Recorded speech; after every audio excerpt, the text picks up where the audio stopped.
Not being a specialist in that branch, I keep myself away from the economic policy and economic effect uh, of the discussions today. But what does emerge to my mind clearly is that there are certain preconditions for the progress of a democratic, developing economy, which claims to be governed by the rule of law. Our country is one such country. We claim that we are governed by the rule of law. What does that mean, really? What are the necessary preconditions? One is that there should be clarity in law. The law should be very clear. Ambiguous law make bad case laws. Secondly, there should be transparency in procedure.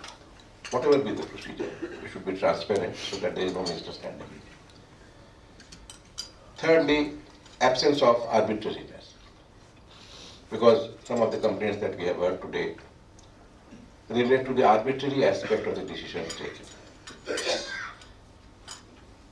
And equally important, there should be a consistency in the interpretation of laws. Today, the law is interpreted in this way and tomorrow it is interpreted in a different way. Or there are inconsistent judgments. That also creates a lot of difficulty. And lastly, which is rather important, we should have a responsive government. A government which listens to the people, tries to understand their problems and find a fair solution. Now, 2 or 3 matters which I would like to emphasize today.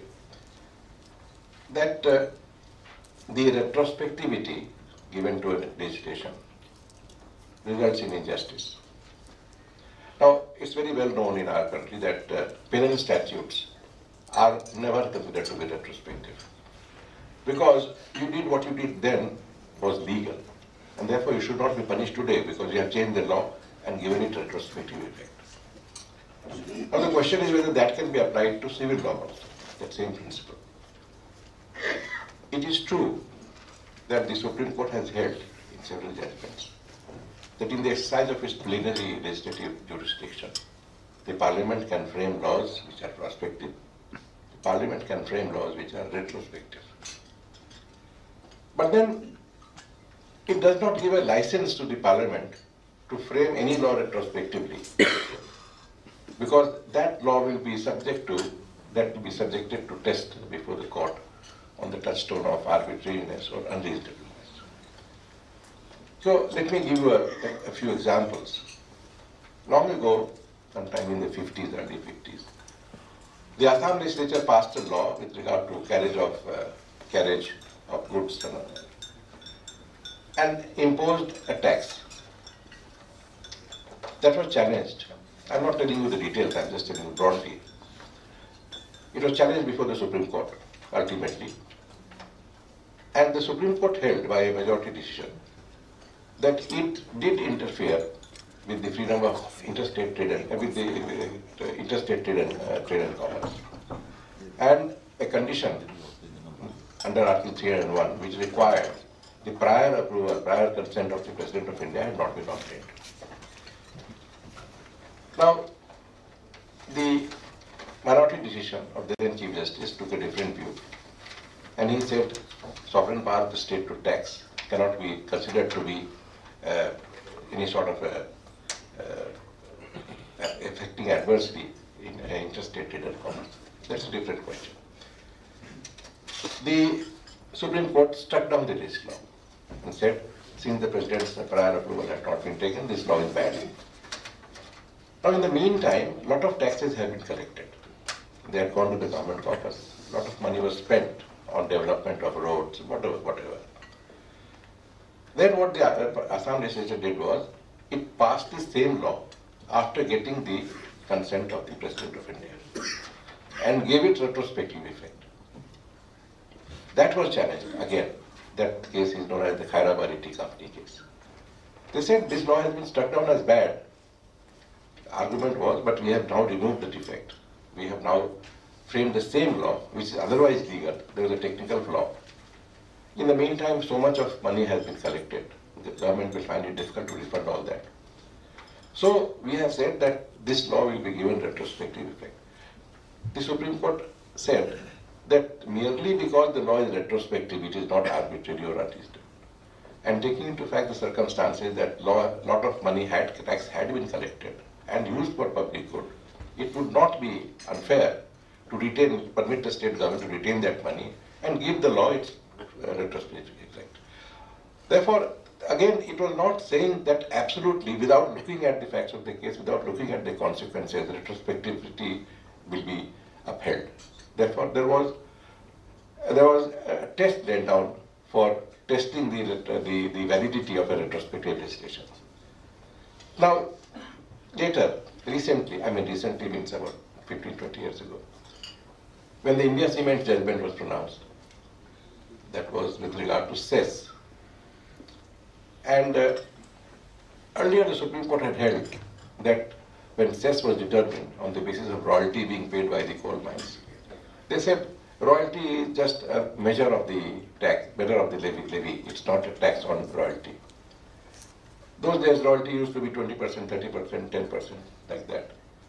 But later on things changed and the royalty was 400%. 400% of the royalty was the cess. Again, it was challenged. Ultimately, the Supreme Court held that this cess, is not cess in the true sense of the term. It's really, you are really legislating with regard to mining. It's a tax on mining, and it is not within the competence of the state legislature. Therefore, such a law could have been only passed by the central government, by the Union Parliament. And since it was these laws, different states had enacted these laws, they were all invalid. Now again, the same situation was there. Crores and crores had been collected by way of cess. And the state government would have found it difficult to refund all that money. So a validating decision was passed. And it said that for a certain period, it was a law was framed which had life for a certain period only, short period, and which provided that it shall be deemed as if all these laws had been passed by the Parliament and therefore valid. And it was given effect for a short period in the past. The purpose was that, again, the same difficulty, that so much of tax had been collected. It was collected under a law at that time, and now that law has been given validity. Therefore, there was good ground for permitting the states to retain what they had collected. To that extent, it was permitted, but they said, under that law, you cannot make fresh claims. There was an earlier judgment of the Supreme Court which had earlier upheld the amendment to mean that any fresh demands could also be made, but a subsequent judgment overruled that judgment and said that no, only for the purpose of protecting the collections already made, that law can be justified, not beyond that. Therefore, we cannot give a retrospective legislative power to Parliament in an unbridled fashion, in sort of as if it is an absolute power. It can, of course, make frame a law retrospectively. But then that law can be tested if retrospectivity brings in an element of arbitrariness or unreasonableness in that legislation. That's one aspect. Now, second aspect which I wanted to touch on is about the principle of natural justice. We all boast that in our country we have principles of natural justice. There are only two of them, but the one is that no one should be condemned unheard. Now, from what I have been hearing today, I don't know all the facts of the matter, but what does appear to be apparent is that many people feel, many of these persons who have invested money feel, that it may be that some of the persons involved in this may have done something wrong. It may be that they deserve that punishment. But does it mean that everyone should be punished? No, that is the issue. As I saw earlier also, this practice used to be followed sometimes in the Supreme Court also. You see, if there is a matter where there are a large number of cases and there are some points which are common with regard to some illegality or interpretation of any particular provision of the law. Then the court would just lay down the principles which will have general application. Lay down the principles saying this is permissible, this is not permissible, this is the meaning of this provision, this, that, and the other. And then say that so far as individual cases are concerned, that will go before a bench, which will go into the facts of each case and decide for itself whether the grant or the allocation or whatever it is in accordance with the principles which we have laid down.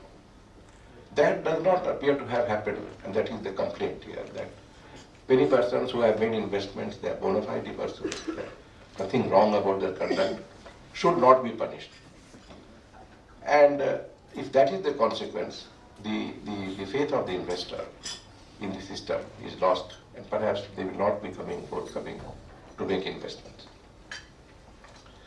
Third aspect is with regard to the impression which sometimes is created that anyone who generates wealth is not a desirable person. Now that is just the antithesis of progress. If you do not permit people to make wealth, to generate wealth, to create employment, to create industries, to add to the production of to add to the production generally in the country, then you are not going to have progress. And let us also assume one thing, that when investments are made, they are not made by way of charity. Anyone who makes an investment expects to make a reasonable return. And if he does not get a reasonable return, there is no reason why he should make an investment. Now, earning a profit is by itself not something immoral or illegal. But somehow or other, an impression has gained ground today, and I think it affects a lot of people have been.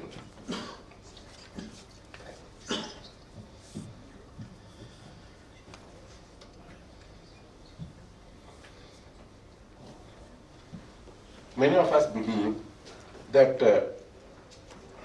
if someone has made a lot of money, it must be through illegal means. And there is a certain prejudice against some people.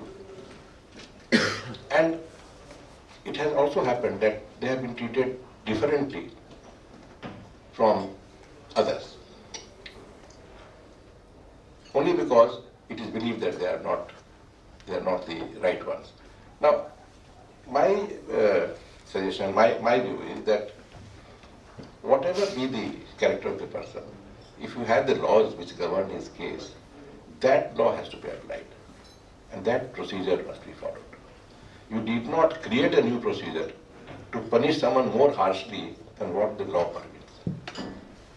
And therefore, in recent times, there have been some criticism of judgments and orders where it is felt that normally this relief should have been granted.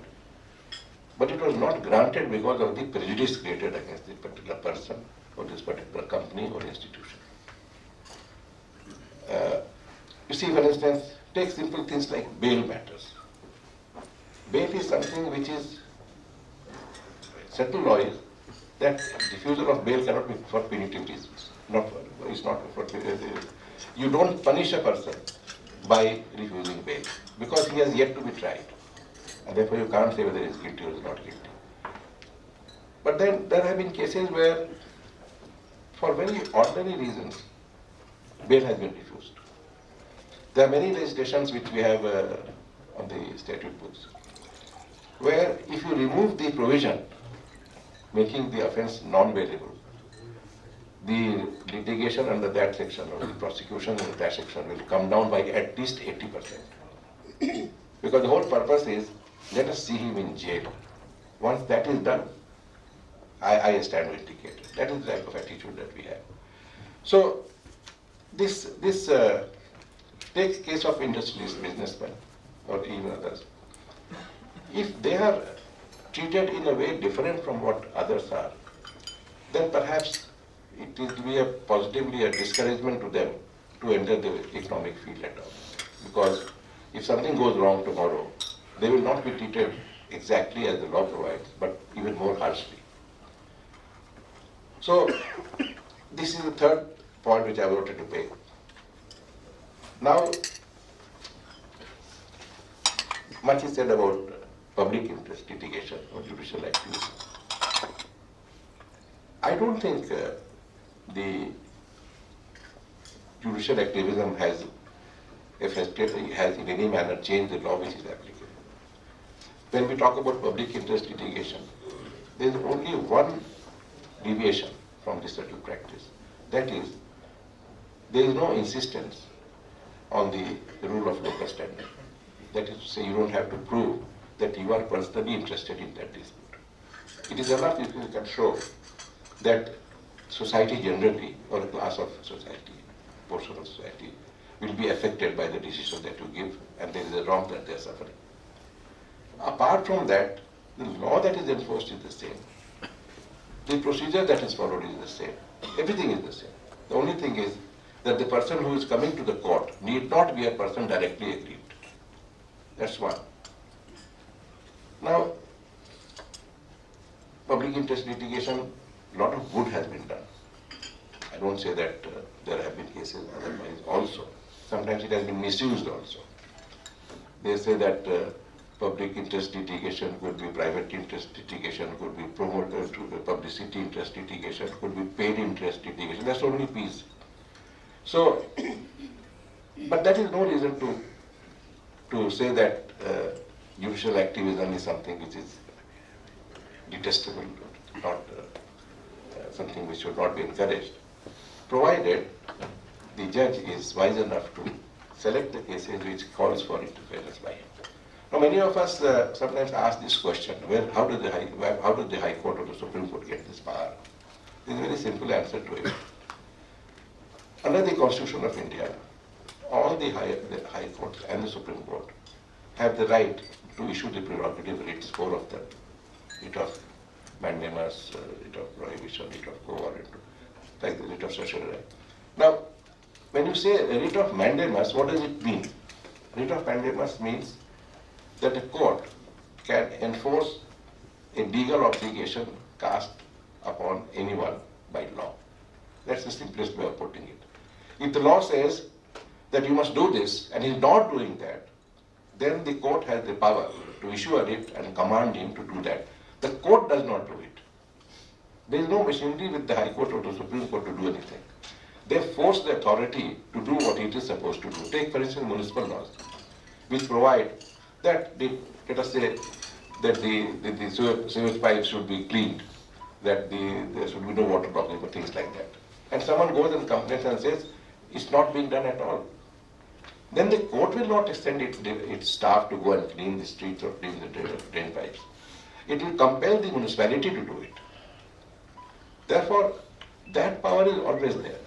Most of these public interest litigations are cases where an obligation cast by law, a duty cast by law, is not being performed by that authority. At one time, I remember long ago, I just started practice, and it was in Justice Bhagwati's court. It was being argued that if they don't perform that duty under the law, then we shall not pay the taxes.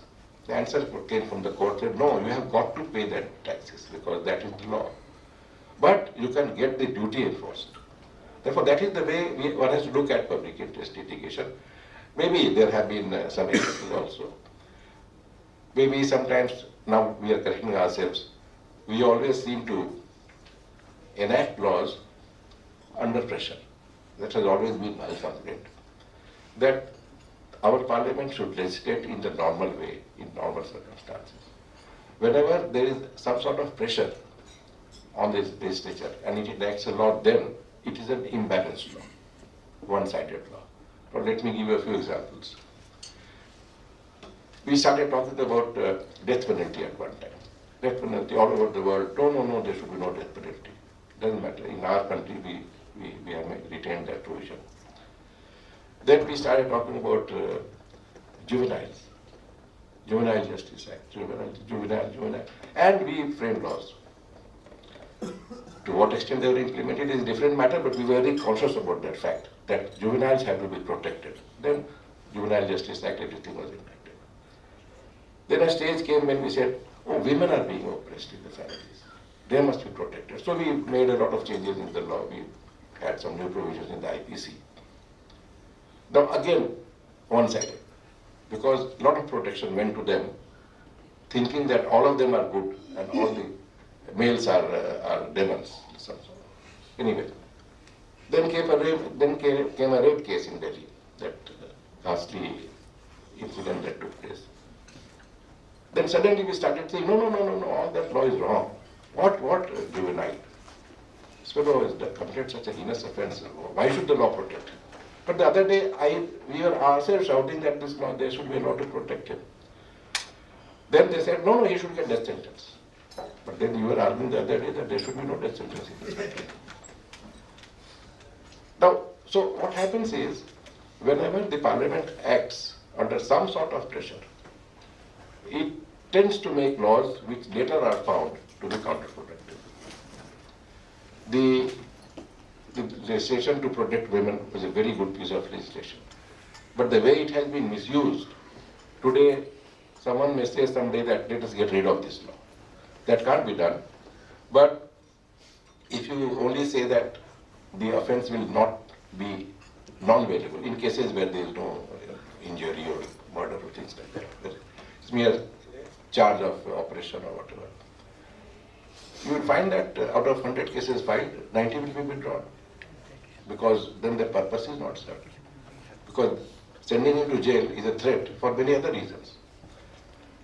So, I think ultimately, whenever Parliament makes the law, it has to think. It has to take into consideration so many things. So far as the courts are concerned, there is a limitation. So far as courts are concerned, they go by the records placed before them. They have no independent source of knowledge. And therefore, as they say that, the court will only decide upon what is placed before them. You can say 100 things. Today also some things have been pointed out that this was not perhaps before the court, maybe. And that may be the reason why the court gave a different judgment. Or maybe it was not placed before the court the way you would have liked to be placed. So there are many reasons. But then I quite appreciate that these very complicated exercises which have to be undertaken before a law is framed, before a policy is framed, are not matters for the court to consider. The question is, can the court consider, can you challenge the policy of the government before a court of law? Of course you can.